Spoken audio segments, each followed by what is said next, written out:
Muy bien, cuando gusten, chicos, adelante. Buenos días, doctor. Le vamos a presentar el tema de heridas. Siguiente. Introducción. El manejo de las heridas ha sido un tema muy controversial a lo largo del tiempo y se ha utilizado un sinfín de números de sustancias y en el proceso de la cicatrización se ha estudiado a profundidad. Lister y Pasteur en el siglo XIX, ellos hablan mucho sobre la importancia que tiene la asepsia y el manejo de la curación de las heridas. Los estudios respecto a las fases de la reparación celular. Siguiente, por favor. Les voy a hablar sobre su clasificación. A. Según el aspecto de la herida. ¿Qué significa esto? Si es contusa, si tiene bordes netos, si es cortante sin bordes netos o también puede ser cortopunzante. Según el mecanismo de acción, si fue por arma blanca, por arma de fuego o la mordedura de algún animal, también por un agente químico o un agente térmico. Por según si comprende otras estructuras no cutáneas, esto se refiere a si es simple o son complicadas, si las complicadas intervienen los nervios, los vasos, los cartílagos. Después, pérdida de sustancias, si ha perdido sangre o no. También el otro es si penetra alguna cavidad. Si no penetra o penetra una cavidad de la caja torácica y según el grado de contaminación, ya que eso también es muy importante, ¿no? Si lleva más de 6 horas de evolución o menos, ya que depende a esto es cómo vamos a tratar. O si son crónicas. Si en el caso de que las heridas sean crónicas como las úlceras, también es según su profundidad, según el compromiso de las estructuras, si interviene es ósea o los músculos. Siguiente, por favor.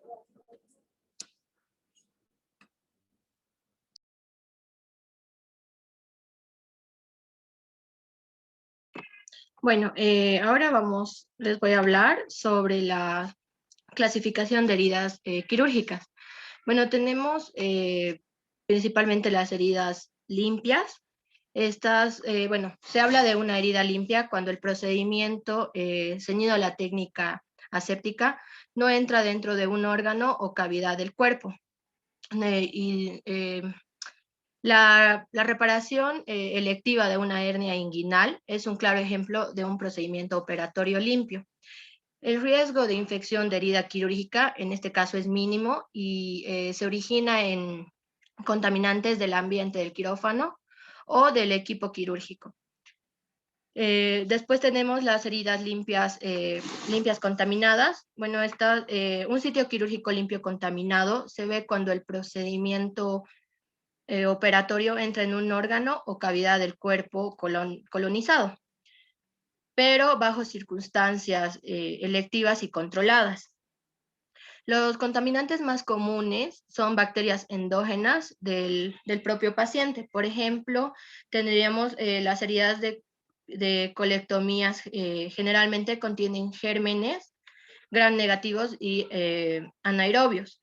Las recesiones intestinales selectivas, la apendicectomía, la colicistectomía, la recesión pulmonares, los procedimientos ginecológicos y las operaciones de cáncer de cabeza y cuello que van a involucrar la orofaringe, son claros ejemplos de procedimientos limpios contaminados.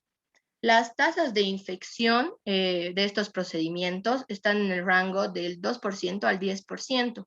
Y pueden ser optimizadas con estrategias específicas de prevención.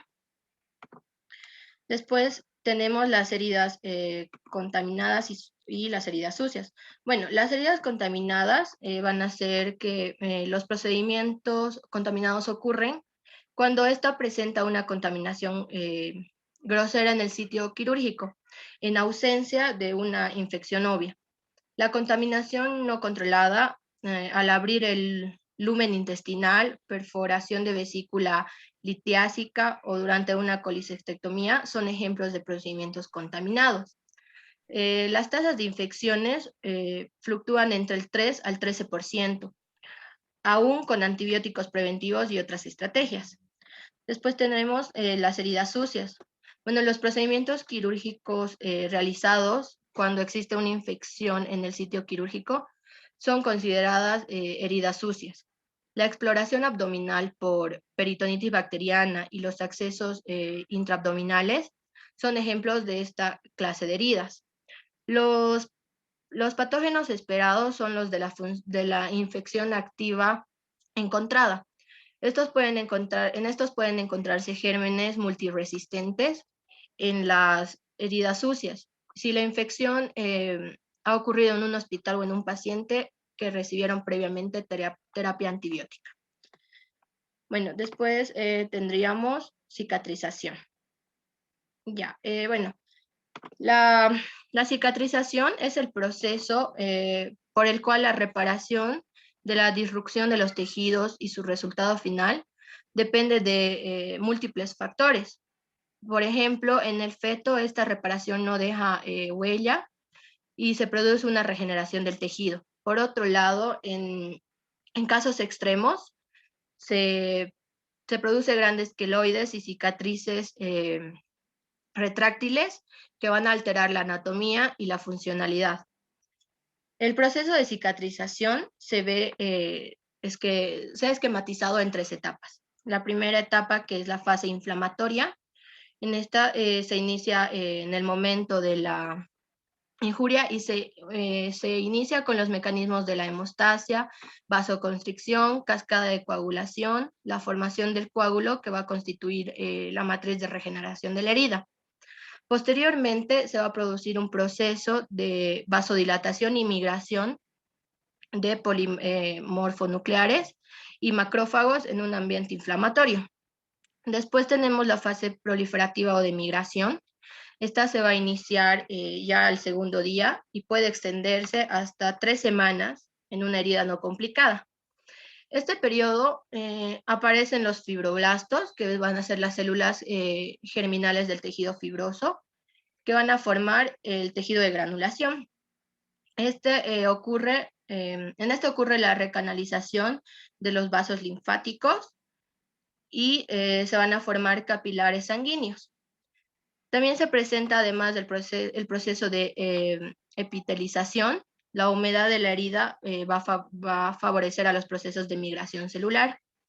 Por último, acontece la contracción de la herida, la transformación de los fibroblastos en miofibroblastos, que van a originar la aproximación de los bordes de la herida. En tercera etapa tenemos la fase de maduración. Bueno, esta se extiende entre el 15º día hasta que se logra la cicatrización completa, lo que puede ser de 6 meses a 1 año, dependiendo del grado de la herida. El principal evento fisiológico es la epitelización y el aumento progresivo de la fuerza tensil de la piel, que puede ser hasta 70 a 90% de la fuerza original. Esto ocurre por la remodelación del oxígeno y del colágeno, perdón. Las alteraciones del colágeno producen cicatrices hipertróficas o queloides.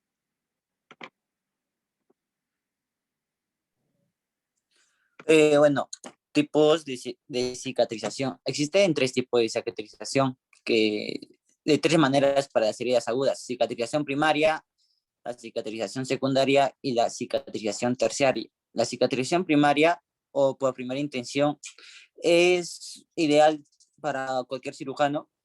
Los tejidos cicatrizan por unión primaria, sus características mínimas es el edema, sin secreción local en un tiempo breve. Pues sigue la cicatrización secundaria o por segunda intención, cuando la herida no se afronta por falta de una atención oportuna. Son heridas muy sucias, lleva a cabo un proceso de cicatrización más prolongado y más complicado. La herida cicatriza de capas profundas, desde las capas profundas y desde sus bordes. Después sigue la cicatrización terciaria o por tercera intención. Su cierre primario es diferido. Su método seguro es la reparación de las heridas muy contaminadas o en tejidos muy traumatizados. Se realiza un aseo prolijo de la lesión y difiere el cierre para un periodo que va a ser desde el tercer al séptimo día. Siguiente, por favor.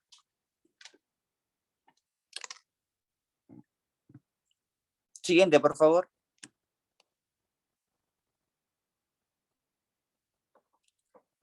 Micaela. Bueno, ahora tenemos cicatrización patológicas. Hay 4: cicatrización hipertrófica, cicatrización queloidea, retroacción patológica y cicatrización insuficiente. La cicatriz hipertrófica es una lesión fibrosa, eritematosa, levantada y pruriginosa, que se forma dentro de los bordes iniciales de una herida. Habitualmente en un área de tensión suelen tener un patrón de regresión espontánea, aunque sea parcial, y tiene poca tendencia a la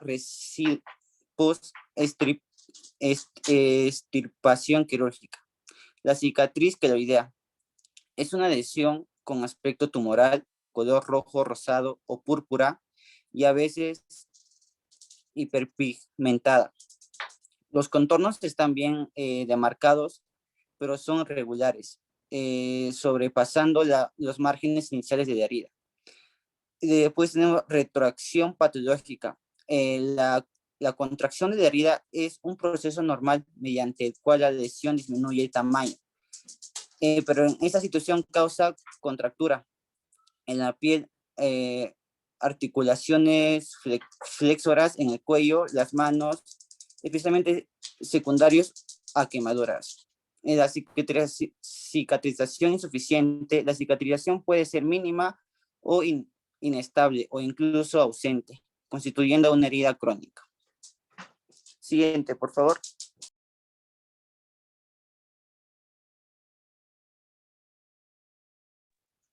Ya, yo les voy a hablar sobre el manejo de heridas agudas. Lo único que se necesita es seguir el orden del procedimiento para el tratado de estas heridas, que son limpieza con suero, aplicación de asepsia, antisepsia, colocación de apósitos y mantener limpio. Lo que nos favorece el uso de los apósitos, si no me equivoco, son los hidrocoloides. Son para los tratamientos de dermoabrasiones, abulsiones, laceraciones, zonas de injertos, heridas quirúrgicas con cierre primario y quemaduras superficiales. Lo que también nos puede ayudar el uso de estos apósitos es proteger y aislar el medio exterior para favorecer la cicatrización, establecer equilibrio de humedad y temperatura, impedir la desecación del lecho o la maceración y estimular el crecimiento de los nuevos tejidos, vascularizándolos, nutrido y libre de infección. Siguiente, por favor.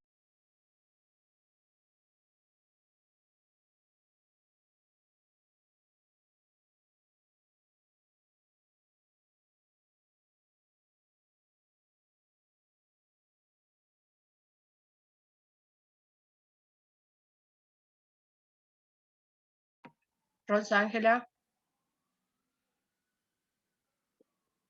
Olá. Heridas crônicas. Essas heridas crônicas, elas requerem para sua cicatrização um período prolongado de tempo.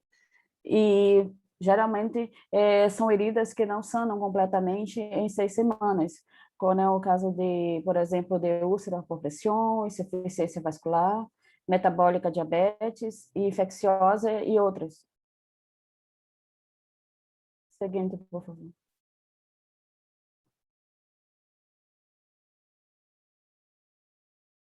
creio que há antes deste. E seu manejo se realiza mediante curação tradicional, que seria em ambientes secos e apósitos, e curação avançada, que seria em ambientes úmidos, com soro fisiológico, e o apósito ideal. Esse apósito ideal são produtos, um produto utilizado para cobrir e proteger uma herida. Seguinte, por favor. E seus materiais utilizados são apósitos oclusivos, espumas hidrofílicas, hidrogel, hidrocoloides, angianatos polissacarídeos, e podendo ser utilizado também analgésicos anti-inflamatórios, para dolor, para diminuir a inflamação, e antibióticos, que pode administrar para evitar possíveis infecções bacterianas.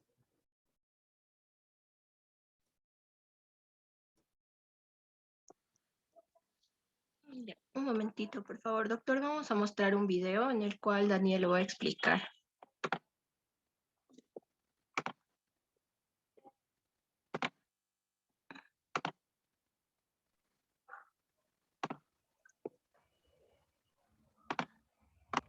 Puedes pausar tu grabación si gustas, para no tener que editar mucho luego. Ya está.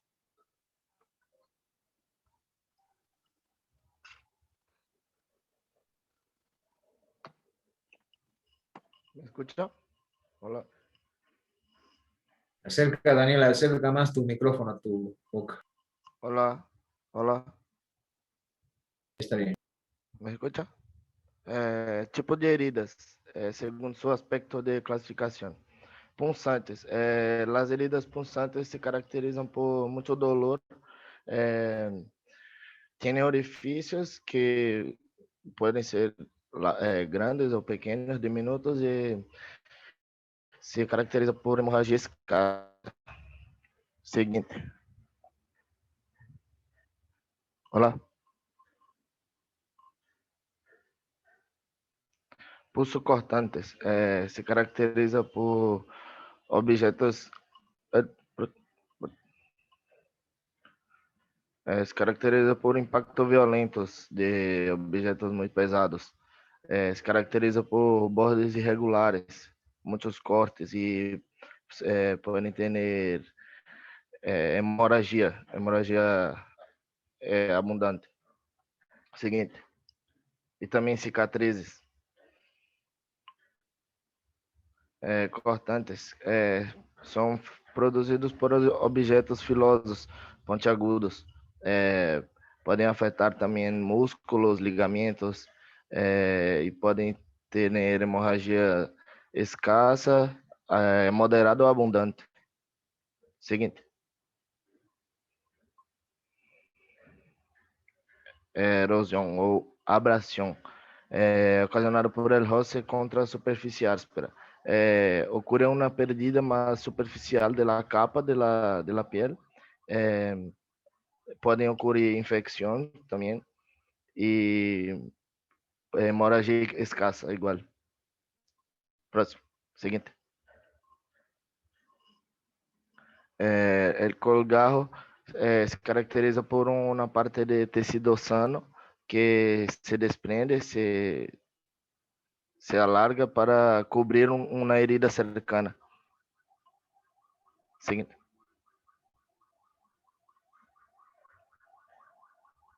Aplastamento. Se apresenta quando se exerce uma força ou pressão muito elevada sobre uma parte do corpo. Se caracteriza por objetos muito pesados. Pode chegar a ter fraturas ósseas, lesão de órgãos e também hemorragia interna e externa. Próximo. Seguinte. Seguinte. As contusas são bordas mais definidas, se produzem com objetos não cortantes. Não se rompe pela pele, se caracteriza com hematomas e com muito dolor. Seguinte. Karen, tu micrófono, Adhesión. por favor. Quando chegar lá no documento, Avulsión. Son aquellas que donde se separa y se rasga el tejido del cuerpo. Puede ocurrir hemorragia muy abundante, pérdida de tecido y hemorragia muy abundante. Eso. Pues, siguiente. Creo que no hay. Siguiente.